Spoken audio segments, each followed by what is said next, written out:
नमस्कार, विंध्या टाइम्स में आपका स्वागत है। मुख्यमंत्री अकेले पूरे मध्य प्रदेश की कमान संभाले हुए हैं। शिवराज सिंह चौहान जो एक योद्धा की तरह आगे बढ़ रहे हैं। तमाम वो फैसले जो प्रदेश हित में हैं उसे लगातार ले रहे हैं।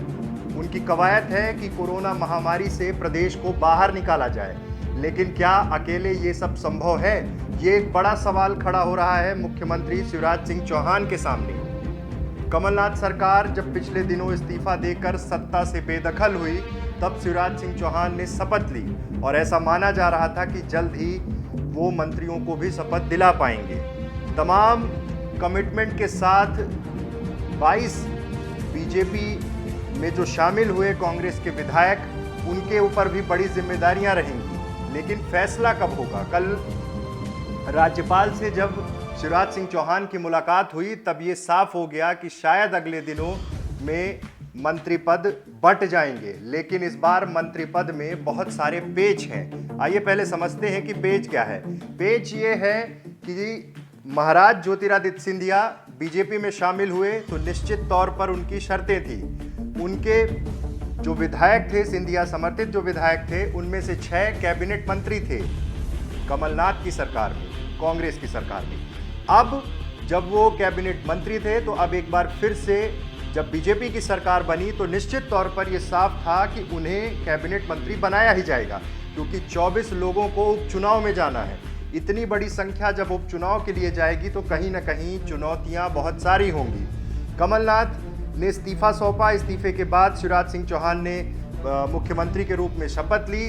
शपथ लेते ही उन्होंने रिकॉर्ड बनाया, कीर्तिमान रचा। लेकिन कोरोना महामारी के चक्कर में फैसले नहीं हो पाए। फैसले मतलब मंत्री पद के फैसले कि किसे कौन सा मंत्रालय देना है, किसे कैबिनेट मंत्री बनाना है। 28 मंत्री बनाए जा सकते हैं। इसमें एक चीज़ और निकल कर सामने आ रही है कि सिंधिया समर्थित विधायकों ने दिल्ली में जब बीजेपी ज्वाइन की, तब उन्होंने सिंधिया के माध्यम से अपनी शर्तें रख दी थी कि ज़्यादातर लोगों को मंत्री बनाया जाए। अगर 28 के फॉर्मूले से देखा जाए और 10 अगर सिंधिया समर्थित विधायकों को मंत्री बनाया जाता है तो बचते हैं 18 मंत्री पद। 18 मंत्री पद में बीजेपी के उन तमाम दिग्गज नेताओं को 3-3, 4-4 बार के विधायकों को संतुष्ट करना है। बड़ी लंबी लिस्ट है। कैसे मैनेज होगा, ये देखना बहुत दिलचस्प होगा। फिलहाल जिस तरह की परिस्थितियां निर्मित हो रही हैं, उससे एक चीज़ तो साफ हो रही है कि सिंधिया समर्थित विधायकों में 10 विधायकों को मंत्रिमंडल में जगह मिल सकती है। और ये ज़्यादातर विधायक चंबल बेल्ट से आते हैं। चंबल में बीजेपी के भी कद्दावर नेता हैं, इसलिए ये देखना बहुत खास होगा कि कितने लोगों को मंत्री बनाया जाता है। विंध्य बीजेपी का गढ़ बन चुका है। तमाम सीटों पर बीजेपी को जीत मिली है।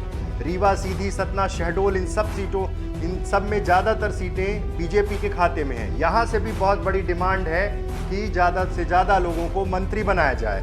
शिवराज सिंह चौहान के सामने वो तमाम चुनौतियाँ हैं और इन चुनौतियों के बीच ये फैसला करना कि किसे कैबिनेट में जगह देनी है, किस विधायक को कैसे संतुष्ट करना है, ये बहुत महत्वपूर्ण हो जाता है। अब देखना होगा कि आगे आने वाले समय में शिवराज सिंह चौहान किस तरह से क्षेत्र के समीकरण, जातिगत समीकरण और तमाम संगठन में बैलेंस बनाते हुए कांग्रेस से बागी होकर आए उन विधायकों को किस तरह से संतुष्ट करते हैं, और खास तौर पर जिन्हें उपचुनाव में जाना है। तो ये आगे देखना बहुत महत्वपूर्ण होगा कि आखिर किन चुनौतियों के बीच शिवराज सिंह चौहान अपने मंत्रिमंडल का गठन करते हैं। बहुत बहुत धन्यवाद।